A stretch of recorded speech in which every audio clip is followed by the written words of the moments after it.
गुरुमुखो, संत सद्गुरु से संबंध स्थापित करो, जो कि परम सहायक सज्जन मित्र हैं।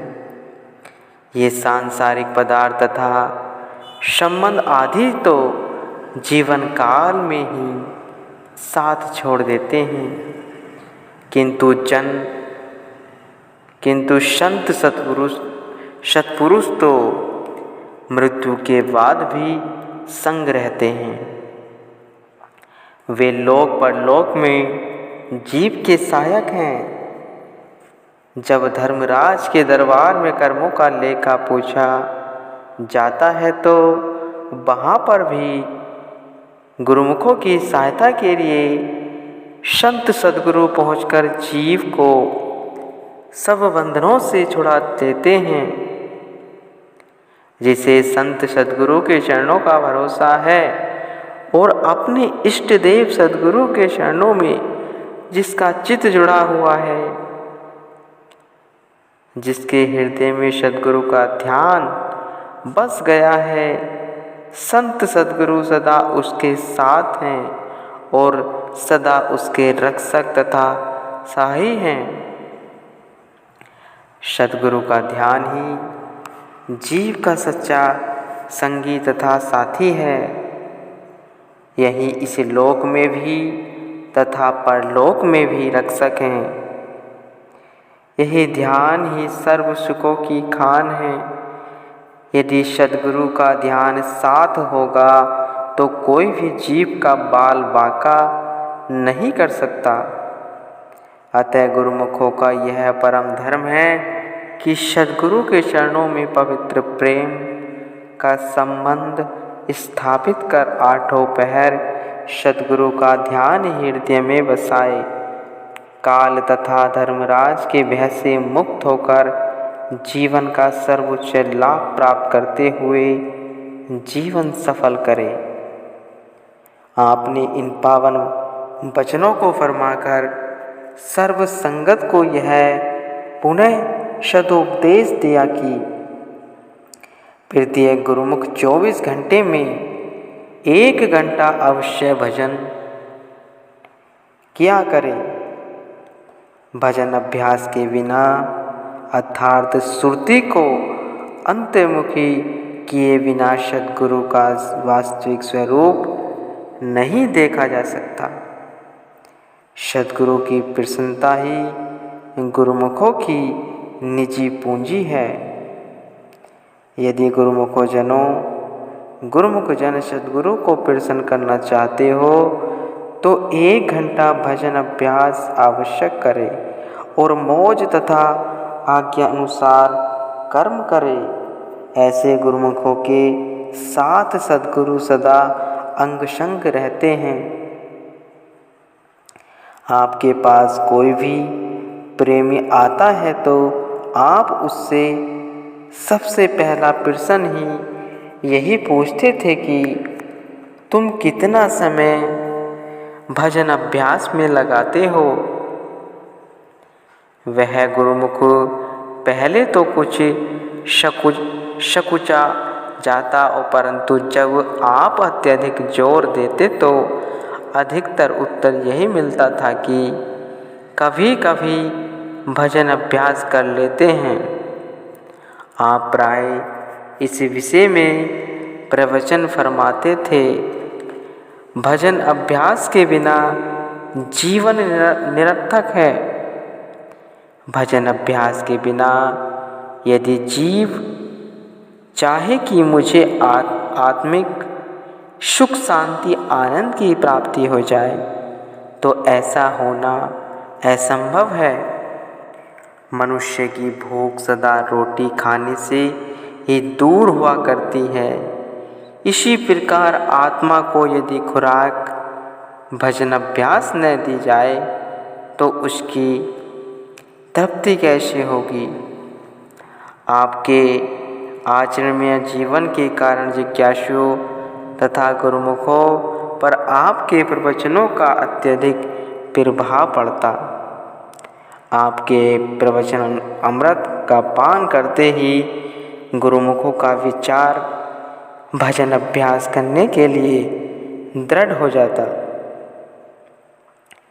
श्री आज्ञा पालन करने पर उनकी श्रुति जब शब्द में लय होकर वास्तविक सुख होते, वास्तविक सुख का ज्ञान कराते, तो गुरुमुख प्रेमी इस आनंद को पाकर आपकी कृपा के कृतज्ञ होते। आप प्रेमियों से प्राय यही पूछा करते थे कि भजन अभ्यास करते समय तुम्हें क्या दिखाई देता है।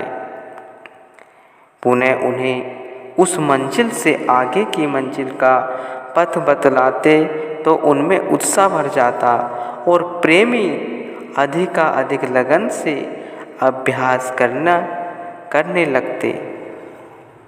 आप प्राय यह प्रवचन फरमाया करते थे कि जैसे पक्षी 2 परों से उड़ता है, मनुष्य 2 पाँवों से चलता है। पक्षी का यदि एक पंख काट दिया जाए तो वह उड़ नहीं सकता। मनुष्य को एक पाँव से चलना दुष्कर हो जाता है। इसी प्रकार जीव रूपी पक्षी के भी 2 पंख हैं, एक सेवा, दूसरा भजन अभ्यास। इन 2 परों से ही जीव ब्रह्मांड देश में पहुंच जाता है। अतः गुरुमुखों के लिए सेवा के साथ साथ भजन अभ्यास करना अति आवश्यक है। इस नियम को पूरा करने के लिए श्री आनंदपुर में महात्मा भक्तजनों के लिए आनंदसर के तट पर श्री शांति भवन अभ्यास करने के लिए भक्त भाइयों भक्तानियों की ओर श्री शांति भवन ये दोनों स्थान भजन अभ्यास के लिए नियत कर दिए गए हैं, जिससे कि सभी गुरुमुख तथा जिज्ञासु जन भक्ति के वास्तविक आनंद को पाकर समृद्ध हो सके। यह मानव शरीर प्रकृति की ओर से मुख्य 3 विभागों में बटा हुआ है। एक भाग वह है जो नेत्रों के नीचे का पूरा धड़ है। इसे पिंड देश अथवा माया का देश कहते हैं। साधारणतः मनुष्य की श्रुति माया की रचना में फैली हुई होने से इसी पिंड देश में रहा करती है।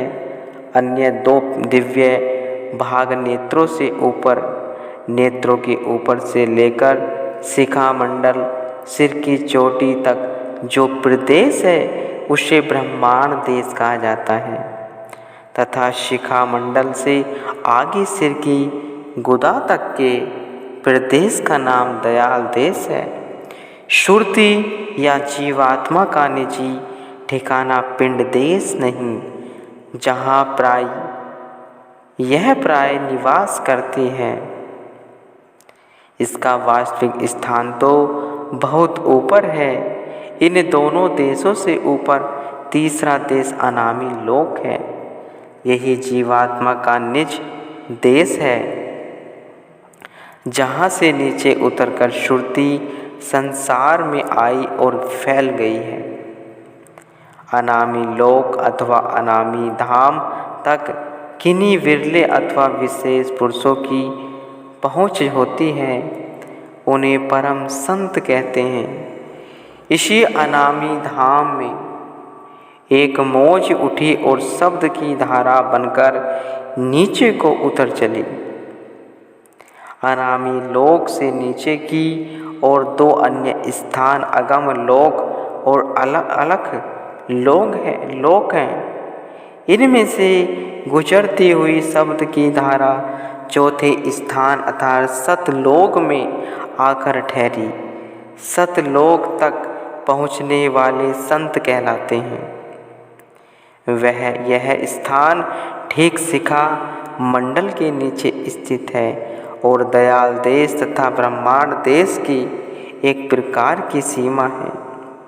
अनामी लोक, अगम लोक, अलख लोक और सतलोक, इन चारों धामों को मिलाकर दयाल देश कहते हैं।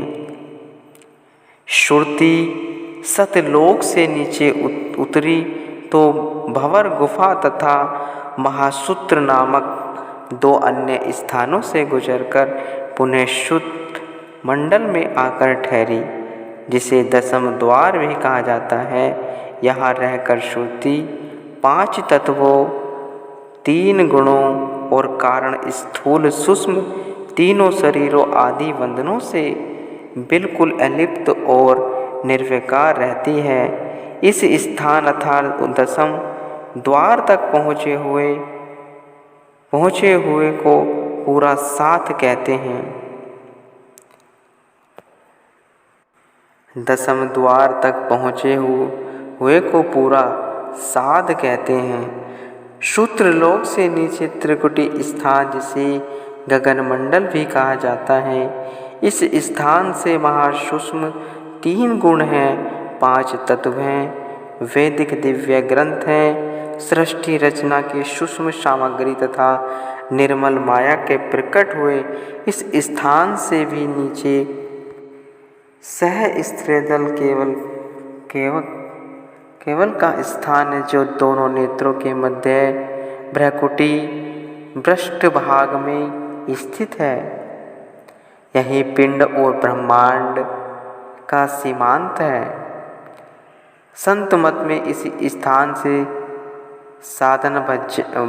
साधन अभ्यास प्रारंभ किया जाता है। संत जन इसे निजमन भी कहते हैं। इस स्थान से सूक्ष्म तत्व तथा शब्द रूप रस ग्रंथ और स्पर्श 5 प्रमाण तथा 25 प्राकृतियाँ प्रकट हुई तथा पिंड की समस्त रचना तथा इस स्थान से नीचे को फैली हुई हैं। दयाल देश में 4 महाधाम, अनामी लोक, अगम लोक और अलख लोक और सतलोक हैं। सतलोक से नीचे ब्रह्मांड देश आरंभ होकर उसमें सतलोक, भंवर गुफा, महासूत्र 10वां द्वार, त्रिकुटी और सहस्त्रदल कवल है। ये 6 लोक स्थित हैं। सहस्त्रदल कवल से नीचे की सब रचना पिंड देश की हैं। जब श्रुति सहस्त्रदल कवल से उतरकर नीचे की ओर आती है तो 5 ज्ञानेंद्रियाँ, 5 कर्मेंद्रियाँ तथा मन इन 11 से मिल जाती हैं। इनमें से प्रत्येक में 3 गुण सत, रज, तम तथा समावेश है। प्रत्येक गुण में 1 कोटि करोड़ वासनाएं हैं। इस प्रकार 11 को 3 करोड़ से गुणा करने पर कुल 33 करोड़ वासनाओं के अधीन होकर सुरती माया सख्त हो जाती है।